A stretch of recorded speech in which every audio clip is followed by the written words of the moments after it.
all the toxins are removed during the distillation process. Distillation? Am I saying that right, Brent? You're making it sound funny, but you're saying it right. Okay.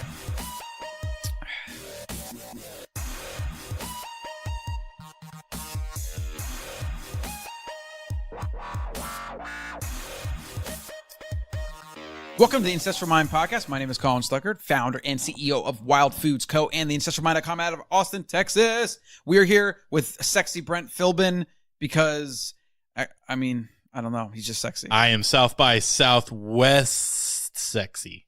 Southwexy? Most people don't even know what that is. That's just an Austin thing. It's a big event that takes over the city, which we are going to soon because we got some free badges. Otherwise, I wouldn't be going because I think it's a waste of money and time. But we're here to wake people up to the mismatch of our current environment so we can hopefully reverse the trend of declining health currently overtaking our modern human species. When you build the ancestral mind, you make decisions with your biology in mind, with your biology at the forefront of your brain and your psyche, and that will help you make better decisions about how you move, how you sleep, how you eat, how you interact, how you live, how you think. Really, the last one, how you think, that's what we want to help you build, because when you can change your mindset, you can change the way you think, you can change your life. And we need to do something because, Brent, what's wrong with our society today? Well, Colin, what isn't wrong with our society today? Let's be honest. Related topics to our show, because I know you like to get political, but that just is not of interest to me. So what are the physical reasons why we're devolving? What are the physical reasons we're devolving? Because we have too many comforts, Colin. Everything's too easy. Everything is handed to us on a silver platter. We don't have to go out and hunt. We don't have to go out and get our own stuff. We don't have to move. Yeah. We literally don't have to move. You go on Uber Eats and your food is delivered to your door. Yeah. The most you have to do is go walk to the microwave. Yep. But what are some other ways that our environment is mismatched and destroying our health? Oh. You're pretty much an expert now after 10 episodes in. Like I said, is this episode 10? I don't even know what episode we're on. But let's think about this. What isn't? It's easier to say what isn't. What isn't changing everything? Concrete buildings, cities that have cars and everything. Cities that have cars. Wow, that's quite insightful, Brent. Yes. It's kind of my version of dad jokes with the platitudes involved in ancestral living. Is an answer coming soon? Yeah, the answer is, if you want to know all the different things that are wrong with today's society and why we need to get back to our roots, you need to go listen to the other episodes of the show. We've talked about sleep. We've talked about sex. We have talked... Which is relationships. Yes. Food, nutrition, our food supply. Keep going. Yeah, no, we've talked about all these things. We're going to keep talking about all these things. Check those previous episodes. Let us know what you want us to do deep dives on. Before, reach out to us at ancestralmind@gmail.com, or you can go on to the ancestralmind.com and click the contact button. The ancestralmind.com. The word "the" is in some things and not in others, but it's tough to keep straight. But if you check the show notes, it's there. So, or you can leave us a voicemail in the show notes. We haven't told anybody what we're talking about today. That was just a very long-winded intro, but maybe our editor can clean up for us. What are we talking about today? Well, today, Colin, we're talking about productivity. We're talking about success and how they are related. Yeah, this is going to be a little bit of more of a... it's applicable to everybody, which is why I feel like we can put it in here. But we're not going to have a ton of ancestral support for today's topics. Today's topics are actually more about, okay, we live in a modern world. We all have to make money. We all have to pay our bills and all this BS that goes along with that. So we can all be more productive by using things that have been tested, that are tried, that work. Obviously, our psychology, our habits, these are explained from an evolutionary perspective. And so maybe we'll touch on that here and there as it comes up. But today's show is just about how to be more productive, how to think about being productive, so you can fundamentally live a better life. And I want to explore other topics like this as we proceed with this show. It's not always going to be based in, our evolutionary past. We're always going to take those first principles, though, and try to apply them to things. I want to give you guys things that you can use in your everyday life. I want you all here listening to be able to live better, whatever that means. And for most of us, we live in a modern world, and we have to make money, and we have to pay our bills, and we have kids, and they go to school, and they do all these things. And so we need actionable things we can use in our modern world to live better lives. So I don't think anybody's going to disagree with me on that or have any issues with that. They're going to be ancestrally related a little bit. Think about the way our ancestors would have handled productivity. They do what needs to be done when it needs to be done, right? Like there's no like they don't think long term. Yeah, there's no village elder that tells them when they have to go out on the hunt, and then they don't go hunting and like go hide in the trees and say, "Oh yeah, we hunted for 8 hours, so make sure to give us our rice for doing that or whatever." No, they lived in a what's called immediate reward society or way of living, where you would go out, and although you wouldn't hunt successfully every time, you would have a high enough success rate to make the connection that like, okay, this week I'm going to have some meat, even if it's like only for a couple of days, whatever. And then to supplement the diet, you can forage food, which our ancestors knew how to find basically every single day. Like there was almost never a day where our ancestors couldn't find food, but there were definitely days where we couldn't find a lot of food, or we couldn't find like the really tasty calorie dense food, like the fatty meat and things like that. So like there was a lot of variability, which as we covered, actually, Brent, have we done an intermittent fasting show, or we just covered? No, I don't think we have not done a show on intermittent fasting. Okay, this is good. When you write this down, we need to do a full intermittent fasting show. That would actually be one we could get Logan back on because he's fasts a lot. Almost everyone around us is actually fasting at this point. Even you're fasting, Brent. Why don't you share with our audience before we get into success how the intermittent fasting thing is going for you? It's going reasonably well. Today was the first day, I think, since I've been to Austin that I did not complete at least an 18-hour fast. I did 16 and a half today. And you don't eat anything this whole time, the whole period? No, nothing. So what's the schedule I will drink. I'll drink water and coffee and tea, and that's it. I usually start eating around 3 or 4 p.m. And most of the time, I try to do one meal or one meal and a small snack or whatever. That's kind of like what I've defaulted to. I have my big meal as my first meal, and then I just eat later in the day intuitively whatever I want. Like if I had a really big meal, I'll probably just have like what I've been doing is eating sauerkraut. Like yesterday, we ate at Probably Swine, which is an amazing local Austin restaurant, and we decided to get each of the desserts, and we ate quite a bit of calories. Yeah, and it was delicious. It was one of those meals where you don't feel sick after, but you're definitely full. And the reason is because they use awesome ingredients. It's all locally sourced. And so I had some like sauerkraut, and I think I had maybe some leftover steak at like 10 p.m. or something, and then that was it. Like that for the whole day. Yeah, I was gonna snack on something after that meal. Did you not? I tried. I bought these gluten-free chips for like tortilla chips. Where's the give me a sound effect. A failure or I got a That's a scam. There you go. That's the one we should use every time. They were a scam because they said they were hot, and I didn't realize they were ghost peppers. They said ghost pepper on the bag. I just like right in the them. middle. It was literally an impulse purchase on my way to the cashier without any food. But this is a good example. Real quick, like you just grabbed a product, and this is something, ladies and gentlemen of the show, you do not do. You do not go to the store and not read the nutrition facts freaking label. I've seen this. I've seen it in my older generation. My mom does this sometimes. I've seen other people that didn't. Like, I'm just like, you know what you should be eating. You know what you shouldn't. Even Brent does, right? But I've seen people that will buy things and then turn over the ingredients label, and there's like soybean oil or flour or wheat, and they just had no idea, but they also didn't think to read the damn label, right? Reading the freaking label is the number one thing you do anytime you buy a food product. And rant. Okay, rant's over. End result is I don't know how much weight I've lost because I have not weighed myself since I got here. That's intentional. I don't want any feedback that'll get me off my game. I would suspect I'm down probably 20 pounds, and I've been here 4 days ago was my 1 month anniversary. The hardest thing for you is not going to be losing weight. Do you know what the hardest thing's going to be, Brent? Keeping it off? Yeah, pretty much. And making That's sure what happened last time. You can sustain. So the biggest thing with people that have a lot of weight to lose, especially for someone like you, like the Biggest Loser contest, those type of people, they're able to lose a lot of weight doing things. But what the problem is, the reason they gain it back is because they don't basically give their body a holistic way to adapt. So the body temporarily loses weight because it thinks it's in like some kind of weird, strange like environment or like strange period of time. And the second it goes back to the same environment, it literally comes all back like a freaking balloon filling up a balloon or something. So that's why I'm trying to do things like not weigh myself and that kind of thing. I just really want to focus on what you're doing. Yeah, focus on the item and not on the results. Exactly. Yeah. Like you got to focus on, okay, am I fasting every day? Great. Like that's literally something you can do the rest of your life. We all need to be fasting. Maybe mix up where you do full day fast here and there. Like that's actually something I want to start doing more often. I still have a little bit too much of a habit where I want to eat every day, even if it's a small amount. But I know that like from an appetite perspective, I could go all day without eating like nothing. I mean, I regularly do 24-hour fasts. I just tend to eat before I go back to sleep again. So that's something you can do. focusing on obviously the quality of foods that you're getting, where you're sourcing, all that, and then just give your body time to lower what's called the body set point.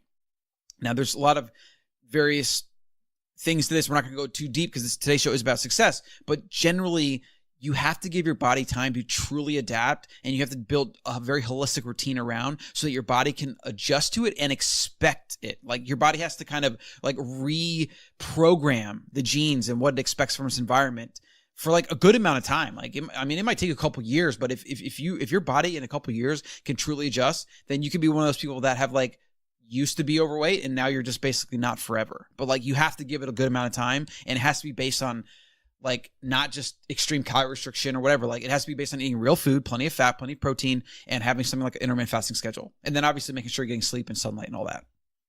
And then from there, you're good for the rest of your life. Well, speaking of the rest of your life, Colin, if you want it to be longer, you should go over to wildfoods.co. You can go over there and get your real food with real ingredients and live the rest of your life the wild way. And you can get it in real time. All you got to do is use code AMPodcast12, and then we'll know that Brent sent you. And you get 12% off your entire order. Yeah. And just so we can clarify, because maybe some of you have never been over there, some of our best sellers are our wild cocoa butter, which is a pure cocoa fat. The keto community is really loving that. And you can use you can make your own chocolate with that, sugar-free, etc. Wild fish oil, I take every day. In fact, Brent, you literally live in our studio right now and have access to all this fish oil. You need to crack open a bottle and be taking that every single day. I didn't even realize like that should be a number one thing you're doing. Omega-3 balance for everybody is a priority. And most of us don't eat enough fish or don't eat enough grass-fed meat, which helps us increase our omega-3. And the reason we want more omega-3s is because our industrialized food supply is what's the word? It's primarily omega-6 and omega-9 fats, right? All the seed oils, the vegetable oil, soybean oil, those are all omega-6 heavy. Even chicken. Did you know this, Brent? I've told you before. Chicken skin, like industrialized chicken, or actually even just regular chicken, it's like 30-1 omega-6 to omega-3 ratio. Whereas grass-fed beef is like a 2-1 to a 1-1 or a 3-1 ratio. In nature, generally, nature is a 1-1 ratio. And that's why we try to get close to that 1-1 nature ratio as best as possible. So the omega-3 fish oil can help you do that. And all right. Fish oil is one of the only supplements that's ever been statistically positively correlated with weight loss. Yeah, well, it's been heavily researched. There's even a patent now. Some company has made like a pharmaceutical fish oil that they've able to patent or whatever. A lot of it's marketing mumbo jumbo, but it does kind of show you the validity of it. And our wild fish oil is a wild caught, sustainable, one of the only sustainable Friends of the Sea certified fish oils in the world. They are small fatty fish. They go out and they fish them. They don't disrupt fragile ecosystems, and then they give it enough time so that the schools replenish. And so it's one of those beautiful 100% sustainable foodstuffs that you can eat and take on a regular basis. No mercury issues. It's all the toxins are removed during the distillation process. Distillation? Am I saying that right, Brent? You're making it sound funny, but you're saying it right. Okay. Let's get to the meat and veggies of the show. All right. I'm excited about this topic. Yes. We're talking about productivity and success, and how they're correlated, and what you can do, some actionable items that you can run us through the primary points, and then we're gonna go back and forth. Well, we're gonna talk about the principles of delivering value, simplicity, solutions-based thinking, finding big pains, focusing on those pains, working smarter, not harder, the basics of productivity, the resistance, the tools, the black hole you might fall into. We're going to summarize a little bit about deep work. There's a great book on deep work that you can really get into.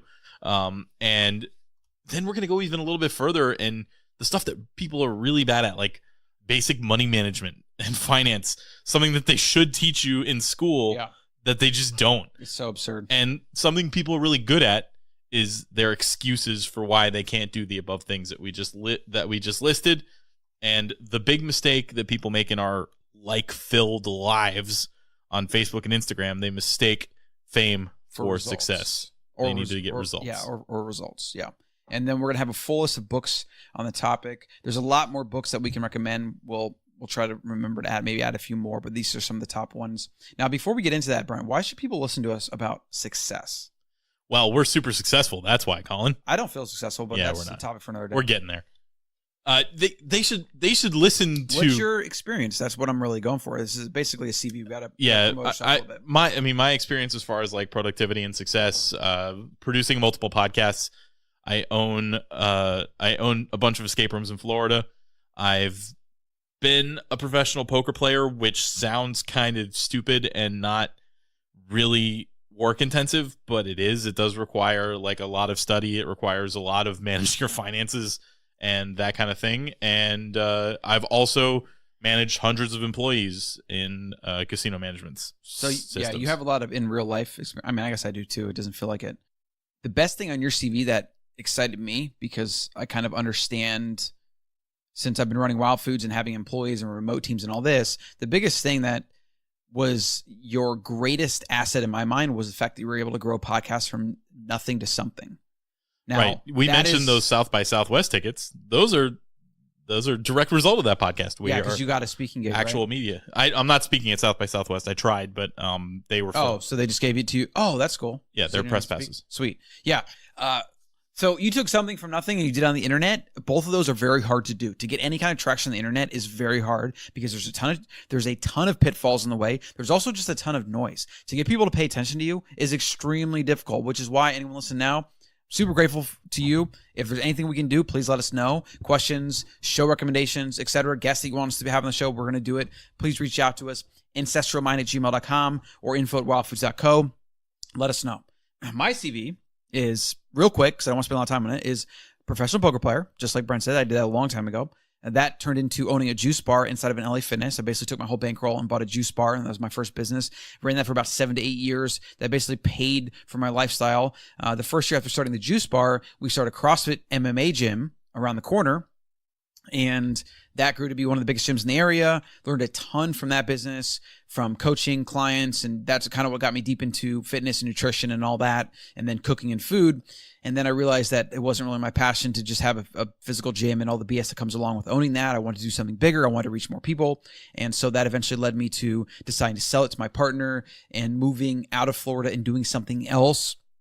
And so I've had, countless horror stories of just what you can deal with in business. But also I've had a very reasonable track record of being able to take an idea and turning it into something. And so now with Wild Foods, we're growing at like 150 to 200% a year. In 4 years, we have now about 20 employees. And this all started in my garage. I didn't have a garage, I guess, in my living room when I moved to Austin, in my apartment. And then we just grew one building at a time, and now we one employee at a time, and it's really awesome. It's a lot of work, long way to go. That's why, like I told Brent, I don't feel successful, but we are a multi-million-dollar business, and we have big plans for the future. And so that's the basic summary of why you should listen to everything we say and never question it. Never. No. Completely infallible. Definitely question it. These are all our own opinions. So if you use any of these things in your own life, you do so at your own risk. Standard disclaimer, whatever. But what I see, this is what motivates me on this topic, Brent. This is what gets me clenching my hands when I'm talking to you in the screen, like gets me fired up. I've been observing friends and family for years that all have talent. They have intelligence. Like in a lot of instances, they're better than I am at a lot of things.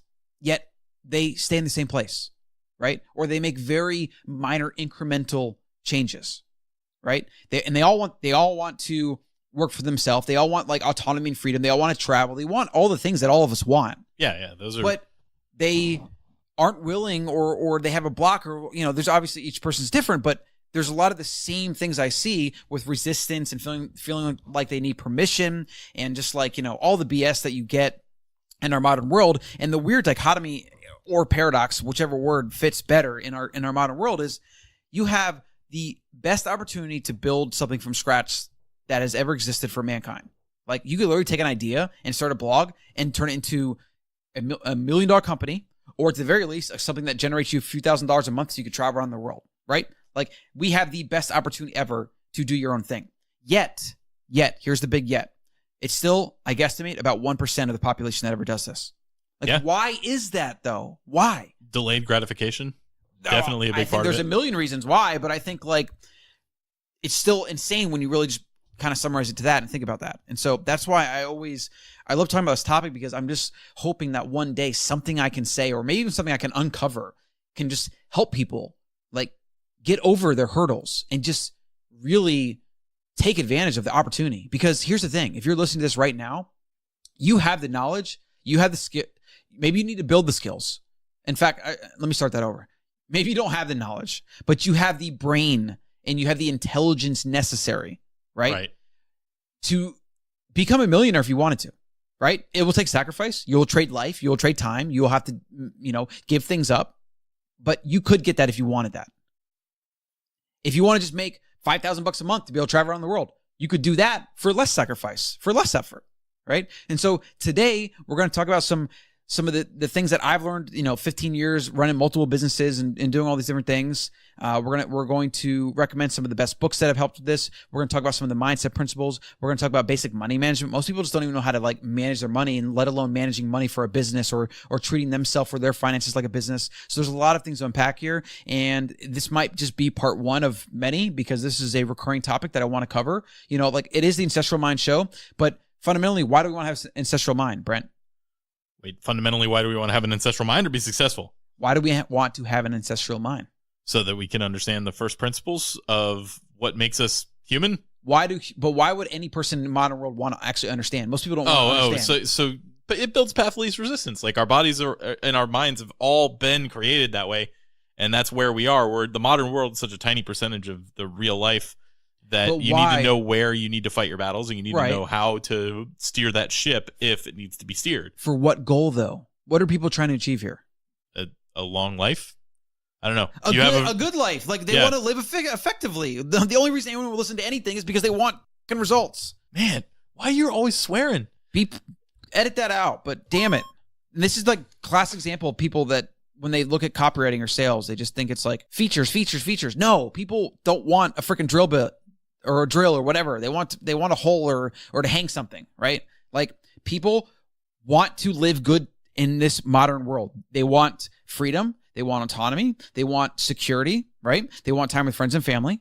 They want to be able to kind of control their life other than letting a boss or employer or the government or whatever, right? These are why you want to build an ancestral mind, because if you can't first understand the dumb things that you do, the pitfalls you fall into, the cognitive biases that like overcome your thinking, you're not going to be able to do your own thing. You're not going to be able to move up the corporate ladder. You're not going to be able to basically reach whatever goal you're trying to reach, and you're not going to enjoy life as much. So fundamentally, the reason for the ancestral mind is so people can live better and more effectively. So, and this is good because this is going to be us ironing out all these details. So in the future, when I ask you that question, semi-rhetorically, but I guess I want you to answer at this point, then you'll know to answer that way. I'm already thinking in my mind that I will always play dumb now when you ask me that question, so that I can get that rant again, so that I can drop the value bombs. Okay. I mean, if I knew it was coming, I would have dropped that earlier, but that's fine. But you have to use different words so you convince me that you're still playing dumb. Because if I pick up on the fact that you're playing dumb, I'll just tell you to stop playing dumb and I'll get pissed off. But so yeah, you're gonna have to come be creative in tricking me, because I'm a hard person to trick. All right. Just like, challenge accepted. Just like I'm a hard person to kill. That's a scam. Punisher, best seasons yeah. ever. Okay, God, I'm so sad he's not coming back. I know. Let's dive into it. Let's just deep dive into it. Principles. Number one, of delivering value. Now, some people aren't going to have a business, right? And that's where I'm kind of getting hung up here, because it's like a lot of my experiences from business, but I guess if you have a job too. It's right? the same. It's the same concepts, right? It's similar. Like, okay, so here's what I will say.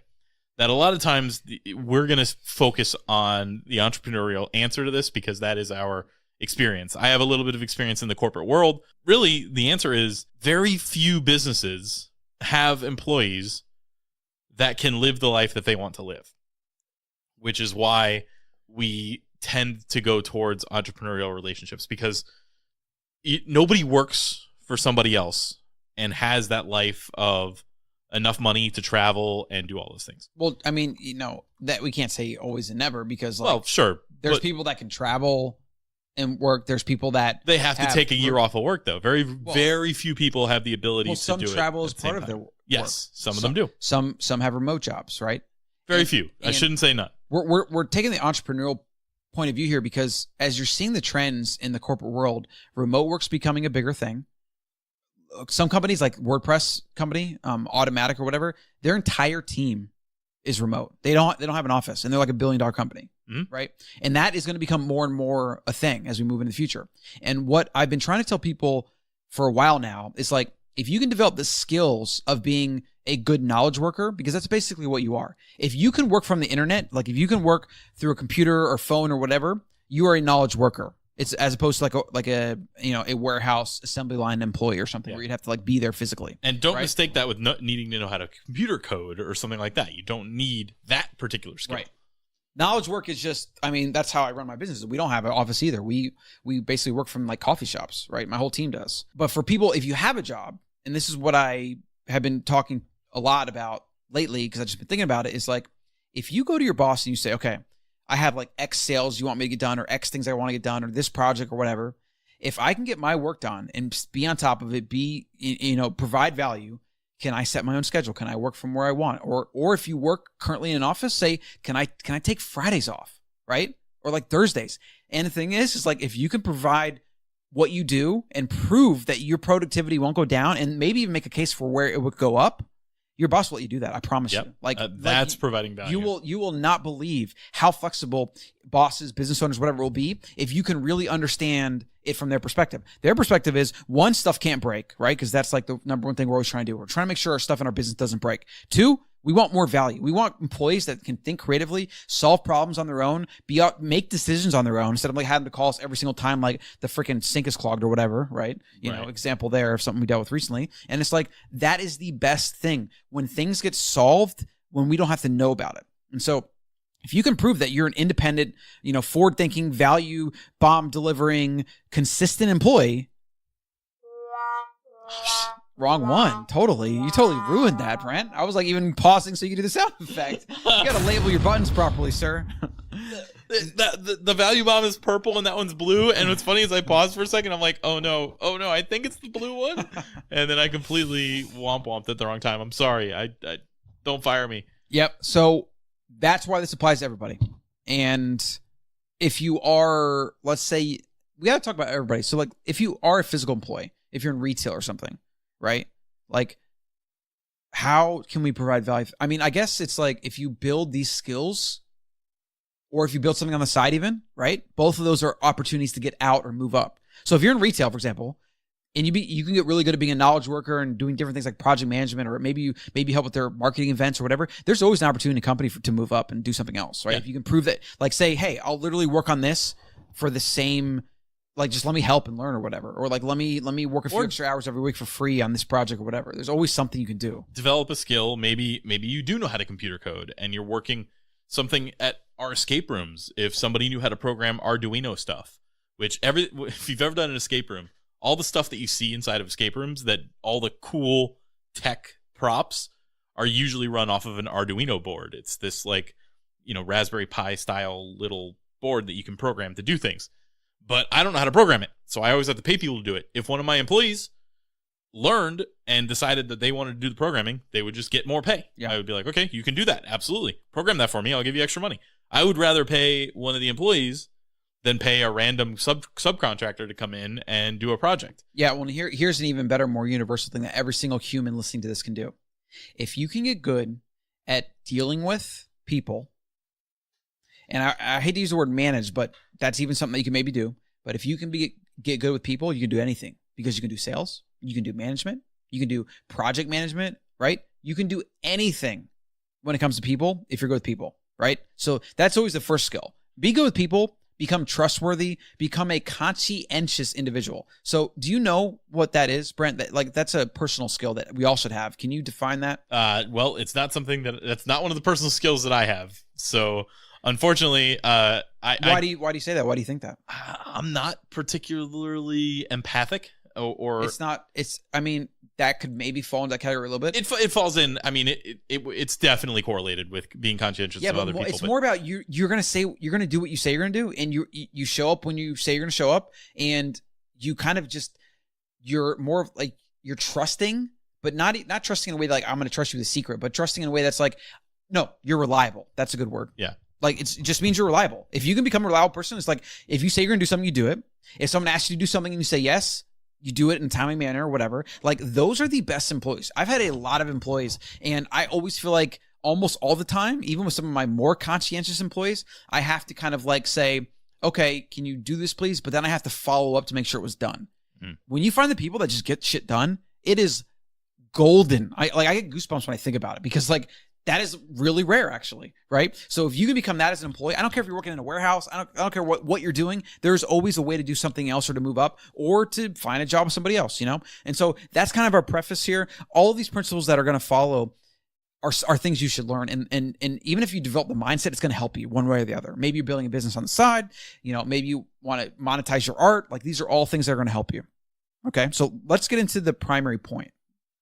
Yeah, I think the biggest thing that's going to bring all this together, and what we talk about after and what we talk about before it, a lot of it won't really matter if you don't have this down, and that is productivity. You need to have a system, and you need to have a way to make sure that you don't take a 5-minute break and then end up watching Netflix.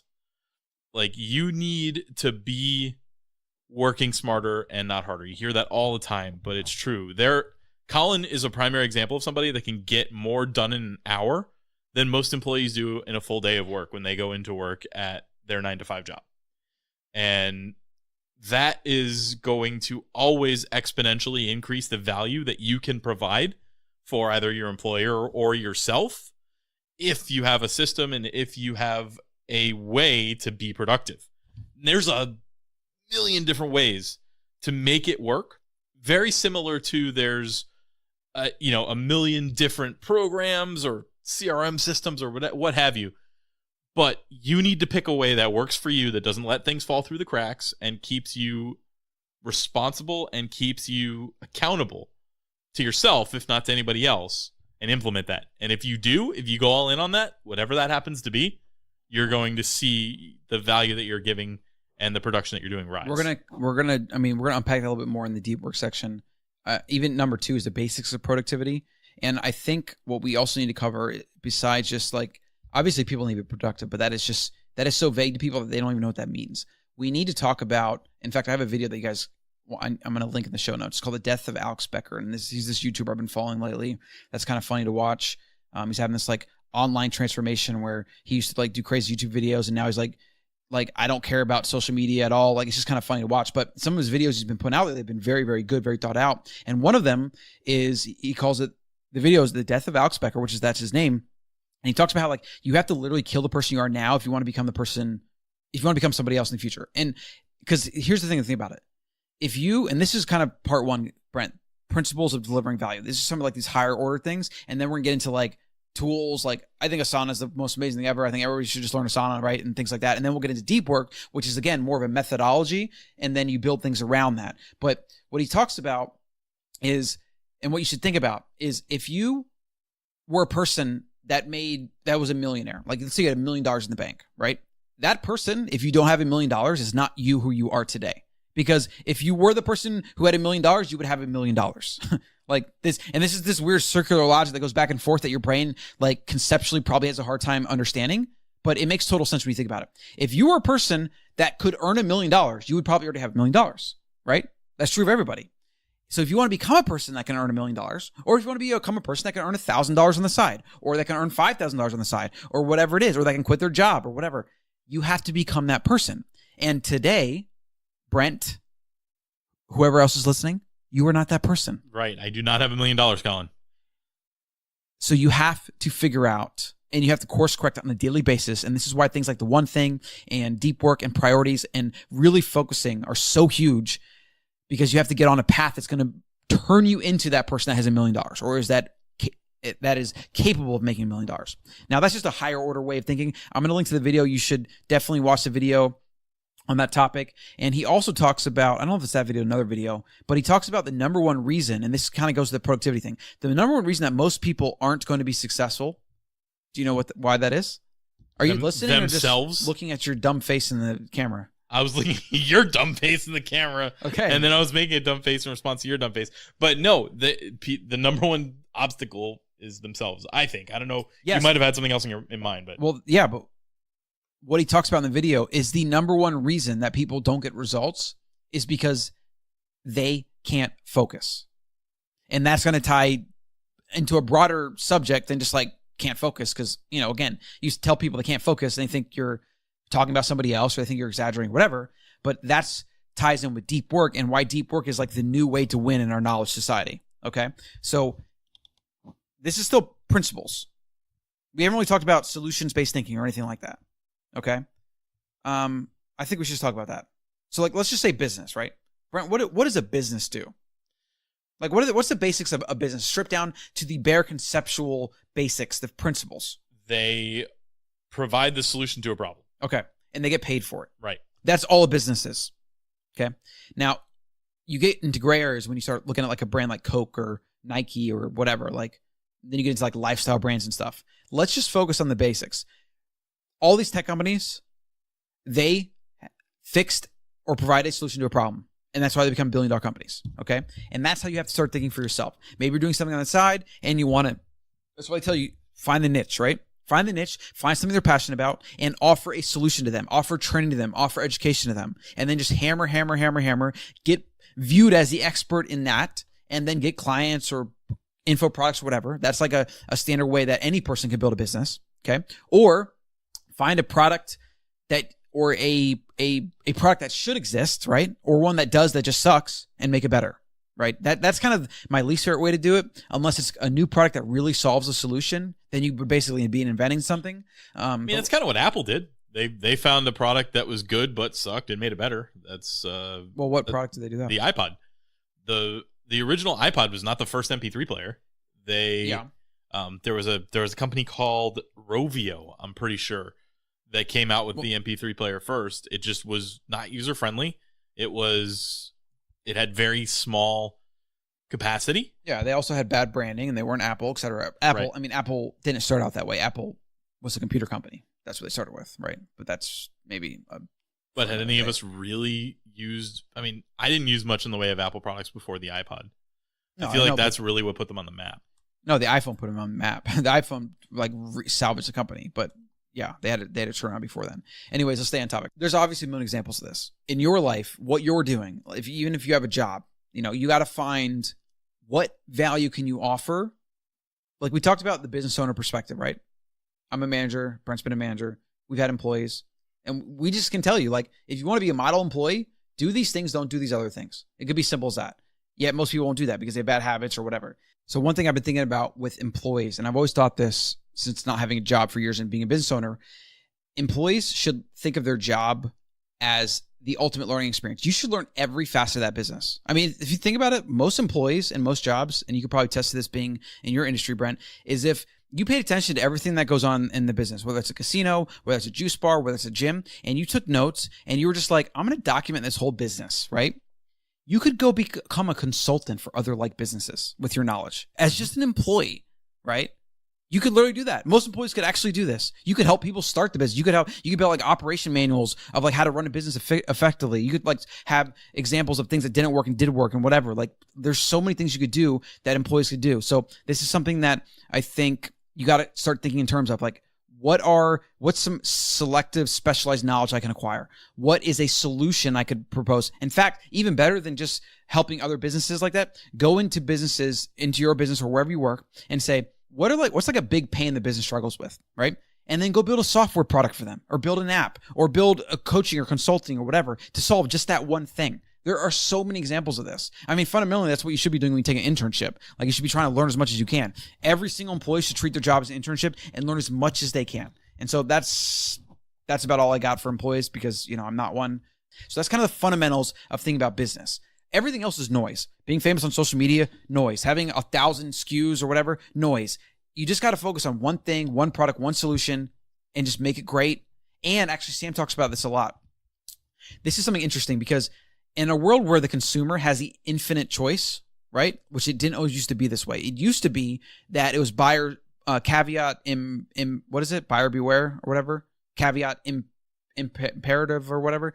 It's the idea that buyers just whatever you get, you get. If you get scammed, you get scammed, right?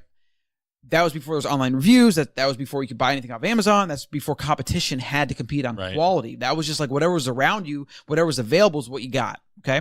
Nowadays, Now it's reverse. You used to be able to spend like 80% of your time on marketing because whoever could shout the loudest, spend the most money on advertising would win because it was a very limited attention, right? Now you have to spend like 80% of your time on product or even more. Right. Because it's all product quality. If your product sucks, the reviews will show that. People won't buy from you. Yelp will get you. Amazon will get you. Whatever, right? Customers will just go elsewhere because they have other options. And so if you can get good at one thing and focus on that one thing, that one problem to solve, anybody can create a business or provide value or move up or whatever. Like it's amazing. And so that is kind of, I think that's going to cover point one of how to kind of think about these things. And that applies to whether you're an employee, whether you're an entrepreneur, whether you're an artist. Art would be a little bit different because, you got to monetize it. But from what I know, studying struggling artists and reading books about them and by them, it seems like if you don't treat your art like a business, you'll never succeed. So that's just like the only thing I can offer for art. Yeah, I agree with that entirely because as somebody who's not particularly artistically inclined, it's so difficult for me to know the difference between art piece number one and art piece number two. And I'm specifically talking about painting, for instance. I can't look at a painting and think this one is worth so much more than the other one.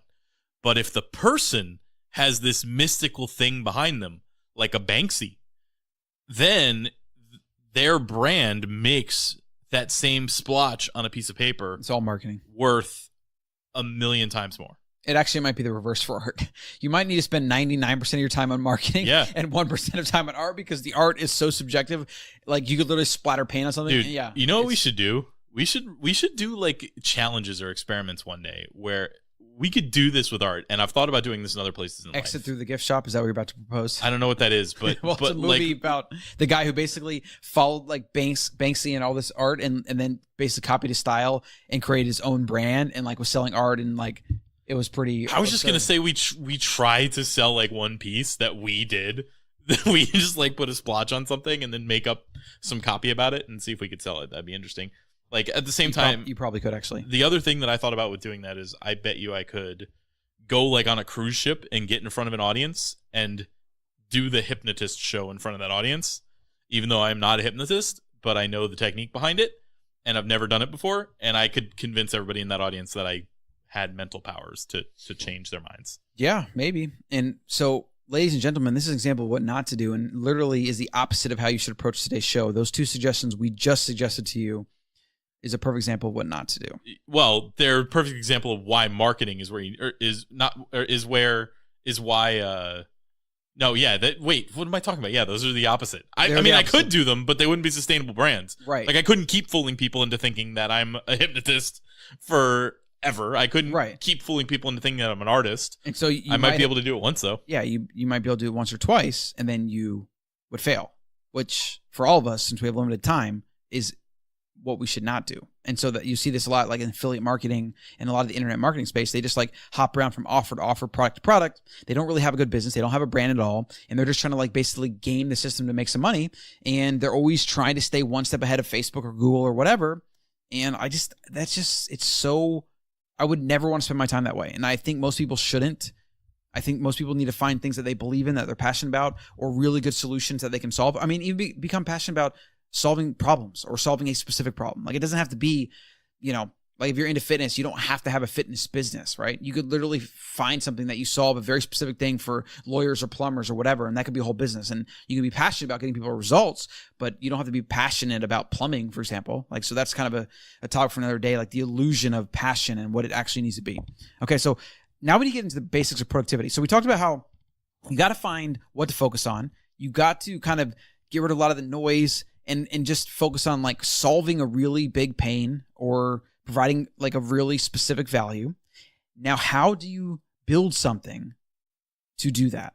Whether that is for your job, you're trying to move up, you're trying to get good results, or a side hustle, right? Or if you have your own business. And this is where the basics of productivity come into place. This is, in your entire life, you're going to be making transactions with your future self or with just like the world in general. But that transaction is always time versus money. Like you are going to be using your time to create money in some fashion. And the better you are at using your time, the more money in theory you can create, or the more freedom you can create for yourself So therefore, the less time you will need to spend on creating the same amount of money, right? Okay, wait, you lost me. So let's say Are you talking about investing time versus spending time? I mean, what are we talking about here? What I'm saying is, today, if I want to be, a millionaire in 20 years, I need to do things now, today, with my time or with just my free time that move me towards that goal. And the same thing is true at work. When we were talking about creating things to provide value, there may be very specific busy work that you need to do at work, but if you want to find a way to become the expert in your field, you have to finish that busy work, and then you have to learn more about your surroundings. So that time transaction is going to be continually important to the future self. And it compounds, right? If you do 1 hour every week on something starting today, in 10 years, that's 520 hours that you've spent on that thing. Okay, so you're just talking about spending time, how people spend their time. Yeah, it's just a transaction thing. Like, your time and money are going to be a trade-off for the rest of your life. Okay, what does money have to do with it? What do you mean by trade-off? Well, in theory, with your time, you're creating money. Like if you're sitting here working on creating something, it requires your time. Even if you're investing that time into what is going to eventually become passive income, you are still trading your time to create that item. Or you're trading your time very transactionally to an employer. You're getting paid $30 an hour to go into work, and you're giving 1 hour of your time for $30. Okay, well, let's. I mean, it sounds like you're. Let's not put money into this, because this. I don't want it to be just business, right? We got to think about how we can talk about this in a more broad array, so more people can think about this. I think what you're trying to say is you're either like doing tasks today that you get paid for, like on an hourly basis. Like, you're trading time for dollars, right? Everyone understands that. That's what an hourly job is, right? Right. Or direct. You're building something, you're investing, you're creating something that will ideally bring you money in the future. Or it could bring you more free time. You could be investing your time now to create more free time, but in order to do that, you have to have enough money to live. What's an example of that? An example of that would be starting a business that you are completely hands-off on. So let's say you invest 6 months into that, 100 hours a week, creating this business that you no longer have to spend any time on, but it gives you money for the rest of your life. So you spent that 6 months of hard work so that you could have more time in the future. Okay, well, but again, that's business. Well, it's a direct correlation. So no, it's a correlation, but I don't want to talk about business. Like, we need to. We don't have to. What we're going to talk about is productivity, right? And making the best of your time. And the reason that's the most important thing is because for the rest of your life, you have to think about time as a trade-off. You have to. So in order to be better at managing your time and be better at using that time and making it more valuable, you have to become more productive. Okay, but so the basics, though. The basics are, again, you either spend time or you invest it. We're not talking about money. We're not talking about, like, let's not confuse it with anything else outside of that. Because people that have a job, if you start talking about a business or whatever, passive income, they're just like, you're going to lose them. An example of what I thought you were going to go is you could either do something to save yourself time in the future. An example of actually doing that could be applicable to anybody is you create a system or a manual or a software solution or like whatever to make something you do on a consistent basis done in a fraction of the time or not at all. Right? Yes. Okay. That would be time investing to create more time. Right. So you would create something that takes a bunch of upfront work that would then save you a ton of time in the future. And that is like applicable to all of us. I mean, something as simple as subscribe and save on Amazon. Like, why the hell would you spend time buying toilet paper when you know you will literally have to buy toilet paper the rest of your life? Paper towels and toilet paper, for most of us, we will always buy forever. So why wouldn't we save as much of that time as possible by having us subscribe and save? And then if you subscribe for 2 things, you get 15% off. It's even better. You know what you shouldn't do, though, Colin? Is get those damn dash buttons. Subscribe and save is great. I've never been able to get those working. You know how many I've bought of those? I love the idea. I got one. And it one time for bottled water, right? And then my girlfriend, JJ, was cleaning. And she found it. And she's like, well, what does this do? And she pressed the button to see what it did. And it didn't do anything. So she was like, wait, what? And she pressed it again. I ended up with 4 cases of water at my front door 2 days later. And I'm like, at least it works. That's awesome. And then she had to confess, like, oh, oops, I did that. Actually, we're going to have those because what I want to do is I want to have them for each battery we need for Wild Foods and have them in the corner somewhere. And you just like open it up and push the button. I mean, it is a really cool idea. They just need to make it easier to use. But so anyways, we're getting back to the basic productivity. So you either spend time or invest time. Now let's get a bunch of examples of what that looks like. Give me some examples, Brent, of spending time. How and what would you do to just spend time that brings you no return in the future of money or time back? Watching Netflix. So like just straight binge watching, right? Yeah. Okay. I don't know, playing video games. Okay, video games. You know, in theory, each of these has like a mini fringe benefit Yes, of we're not even going to go there. Or whatever. We're not even going to go there. So on the left side, examples of spending time. And again, I'm not saying you're not going to spend. It's like if you have money, right? You're going to spend money sometimes, okay? We get that. Let's just, that's a known. On the left side, spending versus investing. So spending time, Netflix. I mean, even just meeting with your friends to chit chat, going out Friday night to like fucking go to the club or whatever, like whatever. Okay. And if you haven't figured out, social media, today's show is not work for family safe. Maybe we'll put that in the beginning or something. Okay. So sorry in advance. Okay.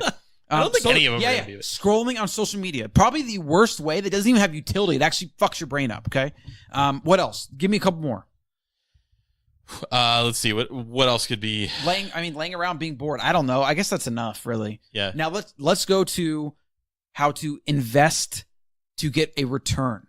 Now this isn't just money or time though. There's other things we can get a return on. So that's where we should actually address this from like a what does meditation do, or mindfulness, or even exercise, right? These are investments for sure, because they provide a return of something beneficial in the future. Now obviously today's show is about success, but really it's about life success. So we don't have to just talk about money.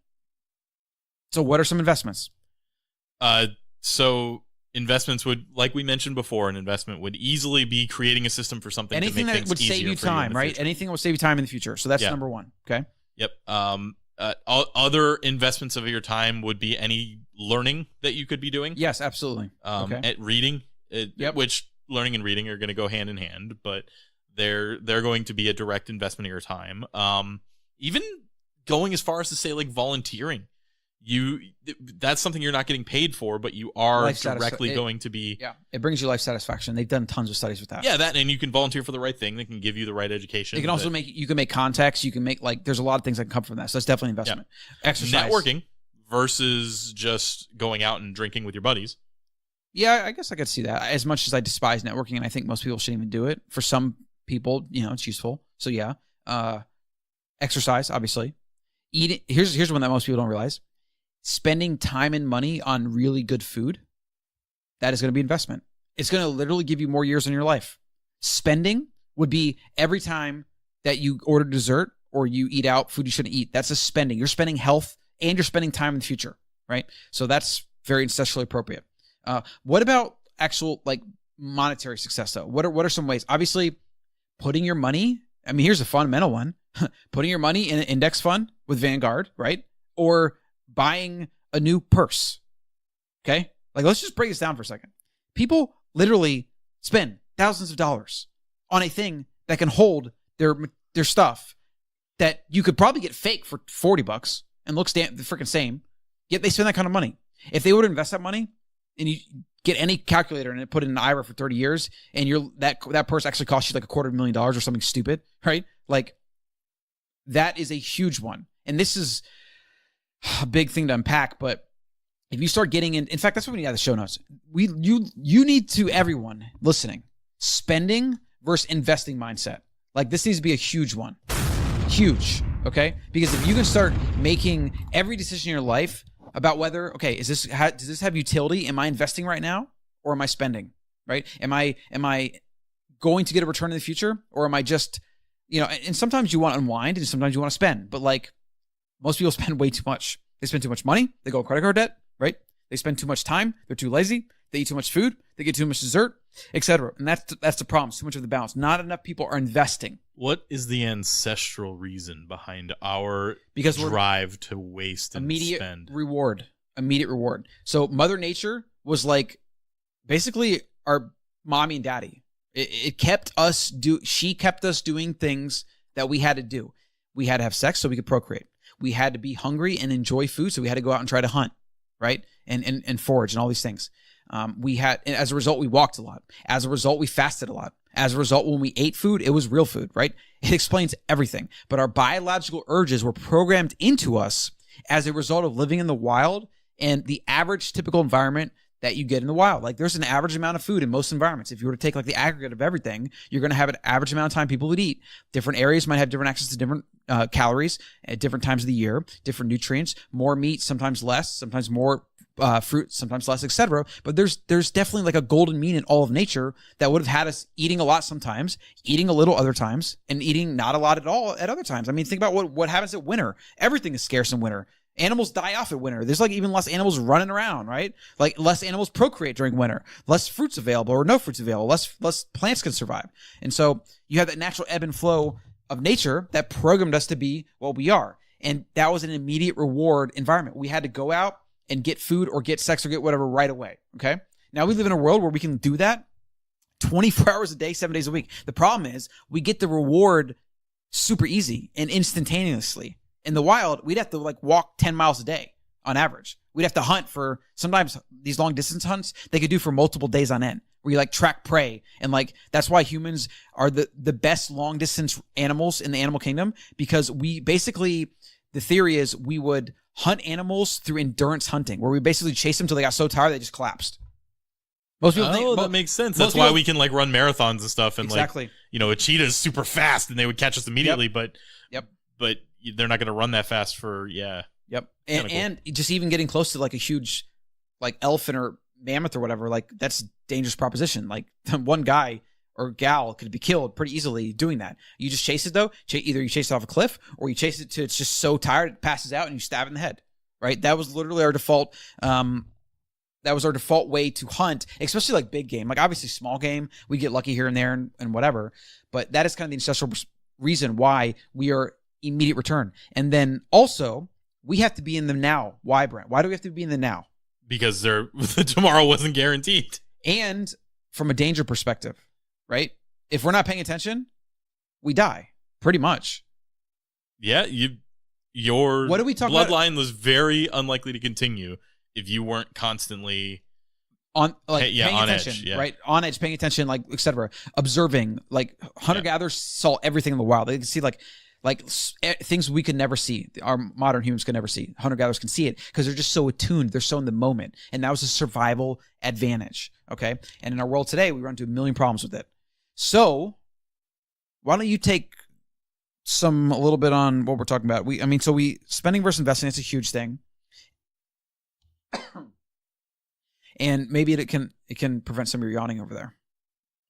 I'm turn off my thing. You can't keep looking at me. I'm trying not to yawn. It's the food. It's the insulin spike. You just don't do it. Yeah, why'd you get freaking pancakes at a paleo restaurant? You freaking moron. You rushed me. I wasn't ready to order. Maybe we should go over your productivity routine. Like, what does a normal daily life look like for the Wild CEO? Well, then we'll get into deep work. I guess that's fine. Since Dara was born, my son, I struggle with this because I would actually get a lot of my work done at night, and obviously that screwed up my schedule because either he'd be crying or up, I'd have to help her, I would get disrupted all the time. I could hear, now with the baby in the house, there's always like something going on, someone's making some sound or whatever, and I needed a place where I could go and be left alone to not get disturbed. So I was doing that at night, and that's been my default for a while. Because during the day, I'm like helping employees and just doing stuff, doing phone calls, doing all the day-to-day stuff that just comes up, running a business. And it's even hard. Like when the sun is out and it's nice. They've even done studies where it's hard to actually get into deep work during the day because our brain is like drawing us to being outside. And they've proven that if you let employees leave work early on sunny days and make them stay longer on rainy days, you get more productivity. It's kind of a weird thing. But that was something I was dealing with. I was falling out of a deep work routine. Even today, because we all go to Capital One, which is up here at the domain, and there's always somebody around, someone needing my attention or wanting to talk, or, Chris likes to talk, etc. Hey, Chris. And it's like I'm having trouble getting back on the deep routine. So what I need to start doing is like hiding at Capital One. So like you guys don't see me for a while. And like kind of getting my 2 hours in the morning where I do my goal setting, I do my review, I use this amazing piece of software called Notion. I think it's Notion.io, and I have my full list of goals. I have my priorities. I have the different businesses and the different things, and I review those every single day. And that kind of helps me try to figure out like, what is my one thing to do for the day? And then what are some of the smaller other things that I'm going to get done for the day? And it's hard. Like you have to constantly be course correcting because it's easy to fall to habits. It's easy to get distracted, but generally when you're doing deep work, you should have your phone off. You should be around nobody. Like you shouldn't be co-working with people, because you just want to talk to them. And it's even better when you're in a room or someplace where you don't see people walking by because that can be very distracting. And that's really the thing. Like if you have an office or a room or whatever, or even the library, you can go in the corner and just go for 1 to 2 hours and just focus and say, okay, I'm going to write or I'm going to do this or I'm going to think or whatever the thing is that you need to do that is your highest priority. You go and do that thing. It can change your life. And the whole book by Cal Newport called Deep Work is about how he basically doesn't work past like 5 p.m. every day, yet he's published like 4 New York Times bestsellers and he's a full-time professor. And he's published like tons of research papers, right? And he's like, how the hell people are like, how do you get so much done? He's like, because when I work, I freaking work. And then he built this whole concept of deep work around it about distraction-free, focused work, which ideally gets you into the flow state, which one of our recommended books today is Flow and why you'd want to do that, how to do that, etc. And it's crazy. So the call to action, the big thing to take away from today's show, which is probably going to be part 1 of this, is you have to ask yourself this question. What I work on during my deep work, like what is my highest level thing? And in fact, Brent, you and I are going to go through this exercise in a second. And then 2, what places could give me the ideal deep work routine? Okay, now I want each of us to answer this. Well, before we go on to answer this, I will mention that there's a browser extension called Momentum that I use that's pretty cool. It does that. Every day it gives you a blank space. Just put your one the thing first time you open a browser window, and it says, what's the one thing you're going to accomplish today? Yeah. And then in the corner, you can put a to-do list if you need to, but it's got the big one thing with like some nice landscapes and stuff like that change each day. So it book, The One Thing is what you want. But Gary Keller, big famous real estate guy. Yeah, definitely read that book. And then it can be hard to implement. Every day you have to ask yourself, like, what's the one thing? Or if you have a one thing for the week, you're not always going to be right, but just the focus on getting one big thing done every day can literally change your life. If you do that with deep work, like, I don't care if you have kids, job, whatever, you can build something on the side or make yourself so valuable to your company that you will move up or work remotely or whatever. Like, it's amazing. And so that's what we're trying to convey to you today. Start thinking about the big things. Cut out all the noise. Don't get sucked into social media and all the random stuff that doesn't matter, and say, what am I doing here? What's the value I'm providing? What's the pain I'm solving? And then how am I building and creating around that thing? And that's where the deep work comes in. So Brent, answer those 2 questions. So the question 1 is, what is your number one thing? Like in your or things, right? It's going to be a few of these. Like, what is your highest value work that you can be doing right now in your current work life? Well, each day is different, and each person's life is different, and each personal and work are probably different. When I got to Austin, my one thing was fasting. So I got here and I hadn't ever been doing any fasting or anything like that in life. And I was like, I'm not going to focus on what I'm eating. I'm not going to focus on when. I'm not going to focus on how much. I'm going to focus on I am going to be intermittent fasting. Eventually, the thing about these one things is once you focus on them, they become a habit and they become normal. So this is your personal life thing. Yeah, this was just okay. That's fine. That's made fine. Perfect sense off the top of my head. That's fine. But again, that's personal. This is more productivity, success, life, or whatever. Read the book, guys and gals, because the one thing, you'll understand what he's saying, and you can apply. You should apply this to your life. Like, in general, all of us, like, if you're trying to do habits or do anything, you should take one thing you're focused on. Like, for him, it was fasting. Yeah. For like, sometimes I'll try to do like no sugar for 30 days or whatever, no gluten for 30 days, right? And just focus on just that. Okay, so that's definitely something. In fact, we should try to do a whole show on that. But that's the power of the one thing principle. Okay. Now, but as far as deep work goes and productivity, from a work perspective, okay, what is your one thing? And where are the best, like, 2 or 3 places, or if you have one right now, like, where's your best place to get it done? So each day, my one thing in work has switched to inbox 0. And I think a lot of people can benefit from that, getting to inbox 0. So taking all of your email to 0, whatever task management program you use, we use Asana, taking all of those mentions to 0, keeping in mind the get things done method, and making it so that you don't miss anything. The book would tell you but that's not your one thing. Well, each day has its own. Well, I know, but what I'm asking you is, I'm the CEO of Wild Foods. There's a few things that when I spend my time on those things, it gives the company exponential future results, right? Me getting my email down to 0 every day does not make the company better.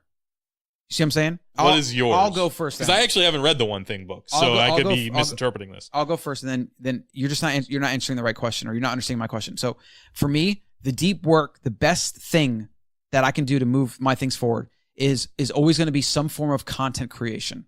Okay. When I was writing a lot and building things, it was writing. If I was writing articles or sales copy or emails or whatever, anytime I'm writing, or even the book I'm working on still, that's my one thing. And so every day my goal was to either edit or write when I was focused on the book. Oh, okay. Interesting. It's more of the activity, and it's kind of loosely connected a lot of times to a project. Like when we do the podcast, in some ways it's my one thing, because I feel like it's a highly leveraged, highly valuable thing we do, but I don't do it every day, right? So like there's only so much I can do, right? So it does change, but my one thing as the CEO of the company is content creation. Like that's really what it is. And like putting the message out there. Okay. When I have a really good deep work routine that's either like here where no one's bothering me or at home at night, I am doing some form of content creation, or from a business perspective, like systems improvement. Like when I really think about like how to make the business more efficient, like sometimes that's really valuable, but those only come up here and there. But like it's those high order things that move things forward exponentially. Yeah, it's not like daily tasks or anything. So your one thing is going to be things creation. that require a lot of upfront investment that have very long-term results, but it is not that instant gratification. Like writing a piece of content. Well, most of the one thing isn't though. Yeah, because that's the thing. It's like it's supposed to be like, what is your best work? If you're a writer, right? If you publish books, the one thing every single day is to get your 500 to 1,000 words in. Like that's it. Yeah. Right? Every single day. If you don't, like that's your focus. Everything else, you fit it in wherever it is, right? For me, and there's days where I don't do this. That's why this is so important. There are days where I don't create.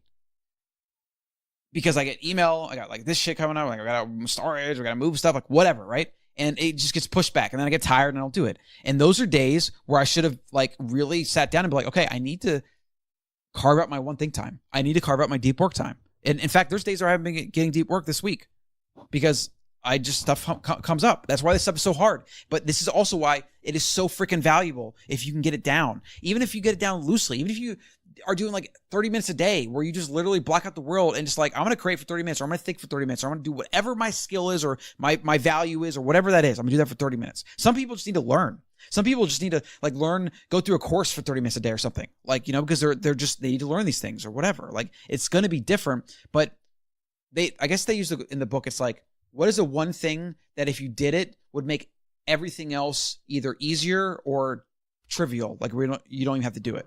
And for me, a lot of times it's always content, right? Yeah. Like if we were like in a sales position where I was trying to like get in, you know, Whole Foods, for example, my one thing every single day would be like making sure I call that same buyer who's not answering my calls or whatever, or like sending follow-up emails or whatever. Like the thing can change, but it's always going to be, what is the highest level thing to get you to where you want to go? And then my places are, I actually need to find a new place. I actually come up here and get some work done. Like when you're not here, I've been doing it less since you've been here, but I usually come up here and like record videos or whatever. And for a while I was recording a video every day, doing a YouTube video. Like I come here, I do content create, and then I edit and my video's done. And that was like my one thing for the day. And now, you know, I'm kind of in between a lot of projects, so I'm trying to figure that out. But it seems like my best use of time is when it's almost like when I just do a deep work routine where I block things out. I don't get in my email and I just like think and just work on the things that are most pressing. Yeah. When I was trying to come up with the answer to this while you were giving your actual answer, deep work seemed to be the answer to me in my mind, but it didn't sound like that was the right thing to say, because then like, what are you doing inside of the deep work? But I picked that differently every day.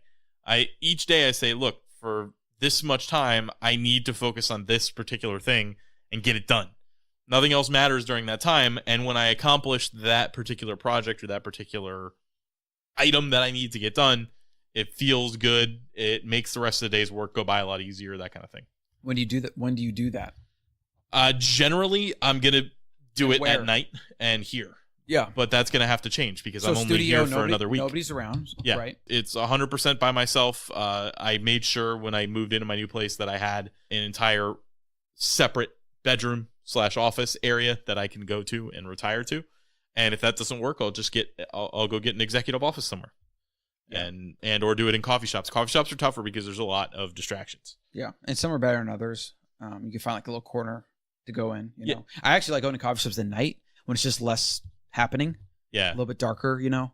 That's always like my ideal. The big benefit for coffee shops for me is the random dumb stuff that I might do to mess around, like open up a video game or something. I won't do in a coffee shop. Yeah. Because I don't want people walking by me like, look at that idiot playing a video game in a coffee shop. Well, one guy who's a famous writer, I forget his name, but he had this old laptop that he put glue into the Ethernet port so that he couldn't get on the internet, and that's what he would write on. He would take it and write on that.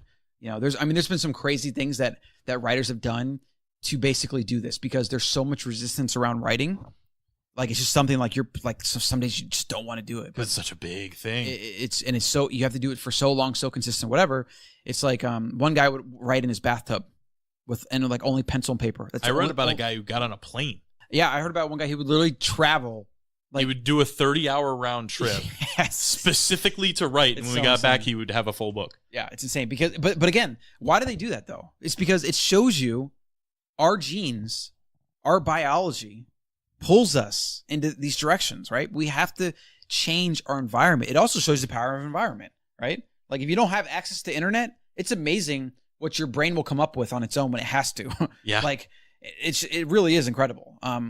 Like imagine just going in the woods, like go in the woods with, you know, pen and paper or something and just, or like nothing and think or write or whatever. Like things like that can just be so amazing. So let's review. I think this is a good place to wrap up. Maybe we'll touch on money management real quick and we'll get to that next show. But the deep work is, we're not going to talk too much about like what that is because we don't know what that is. For everyone, it's different, right? But generally it's the biggest thing that's going to move you forward.